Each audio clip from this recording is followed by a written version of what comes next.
how do we identify the business problems that a company might have, and we've sort of got the little laundry list there of potential problems that a business may have. And, part of why we have these, all these words here is not necessarily for me to, to read them all out, but is more to say that if you're doing a consulting project, we can help your business deal with these problems, right? So these are good words for proposals and focusing assignments. And so there's my world famous quote that survived the test of time over there, which is really what I've just been talking about. You can see the problem in a way financially through the financial results. Money, the money doesn't lie at some point, but what's causing it is the people. And I used that case study before, and I mentioned it earlier today. Where I saw this in shining lights, but there's been other cases of it, was with a consulting firm, large consulting firm. I won't use its name to protect the innocent, but sort of one of the top 4, and 21 out of 25 leaders were strategists and initiators. And they had high people turnover, so very poor employee satisfaction. They certainly weren't going to be a top-rated employer. They were great at getting new business, hopeless at retaining the customer, and delivery issues. And why is that? Well, if 21 out of 25 of your leaders are strategists and initiators, do they really care about the people? No. And so that's where you start to see these things. Now, if you then go down a level and start looking at a business with sales, if it's not making the sales quotas, why is that? That could be, if you look at the styles of the people, you haven't got enough competitive, closing type people. You've got a lot of softer people there who should just be in client retention. Or you've actually got a whole bunch of bulldogs that don't know how to connect with people at any level. But you will see there will be a pattern in that sales team that is probably related to why there aren't the results. Now, of course, it can be strategy and all those things, but that's also people orientated. Everyone can blame the economy for bad results, but and not address the people part. But I think the people part's a big one there, and that's really that's the work we do. So one way of solving the problem or dealing with the problem, or to find out the blind spots that sit inside the business and where's the business going well, is to do more of a business engagement type process. So just like we talked about the Leadership 360 process of having a leader evaluated by his or her peers and customers and the leaders, you can have all of the stakeholder groups evaluate the business. And this is deployed exactly the same way. So we could step into a business, Acme Corporation, and we could have all of the leaders, just to start with, evaluate where they think the business is at. So Monique, this is to your point earlier today. How do we get a sort of a pulse check on where the business is at? You've got the team building, exercise in the team report, that sort of 20 very simple questions, or you can ramp that up to a more formalized process with 80 attributes, just like the 360, but they're different attributes, and have, to start with, all of the leaders and the executive team, maybe the board of the company, evaluate how the business is going. And then have a look at that and have a discussion around that, and then look at the profiles of all the people that contributed to that process, and start to, as a facilitator, draw some conclusions as to where those problems might be.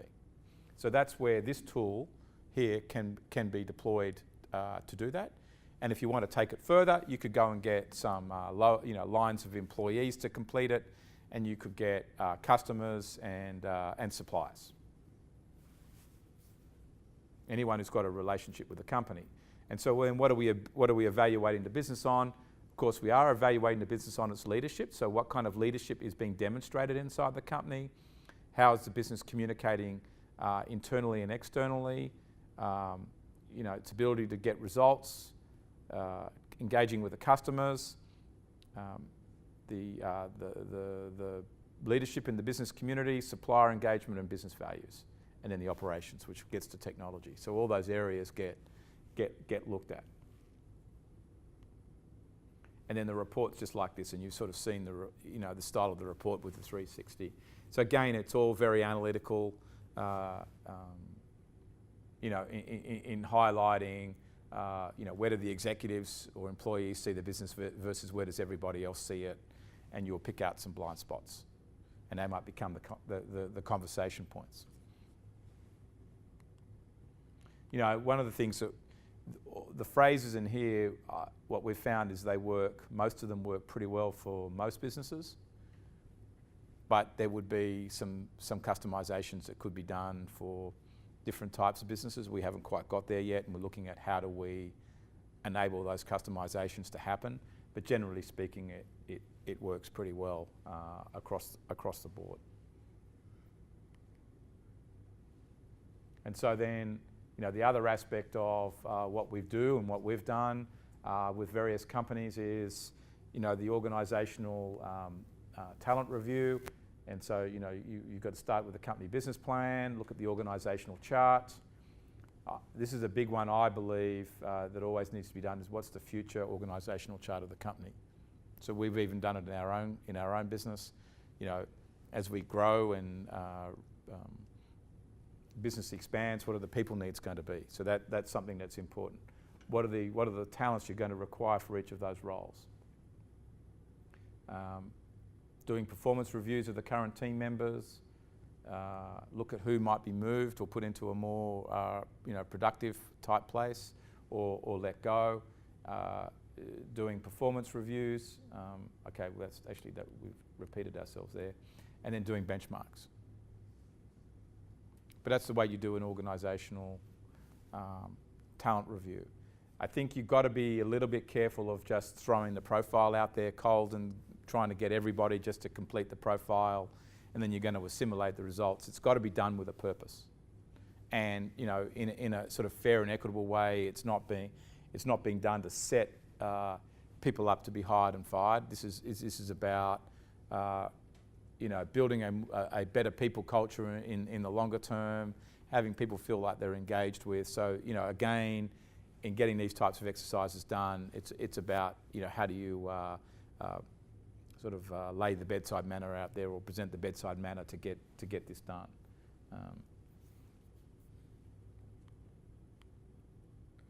So does anyone have any questions on that kind of process? Oh yeah, okay. I just wonder if you have the capability, or if you do in your business performance plan, that tool, when you were talking about the what you were rating it on, and you were saying you're developing some. Do you have the capability for a bigger client to create their own business performance plan around their mission statement values, that they develop what the criteria is before that business performance plan is administered? We don't have that technological capability today, and that's where Monique starts to get very customised. Okay. And they're almost, if they want to do that, go out and get their own questionnaire online. Just do like a monkey survey on their own. Okay, perfect. Yeah. Right. Yeah. I just wondered about that. So yours is a very strong, but more broad. Strong and more broad, and it's very general. Specific. It's very specific to these areas, and very tied into these areas, and very extremely targeted. But I'm not offended necessarily if somebody just goes and does SurveyMonkey and they want to design up their own, but ours is going to provide the results in an anonymous environment, provide the measurement, etc., etc.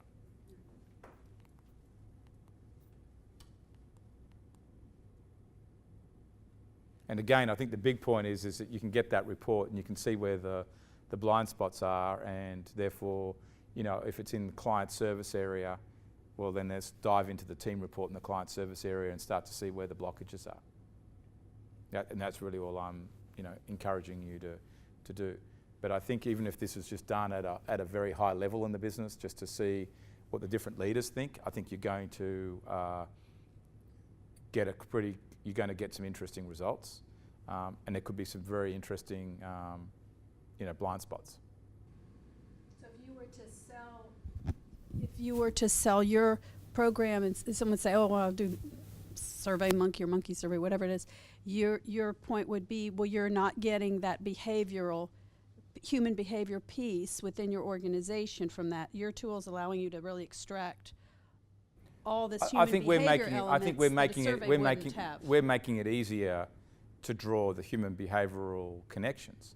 But if the organisation doesn't want the phrases or the wording that we have, and they want to just do it their own way, then they can go down their own track.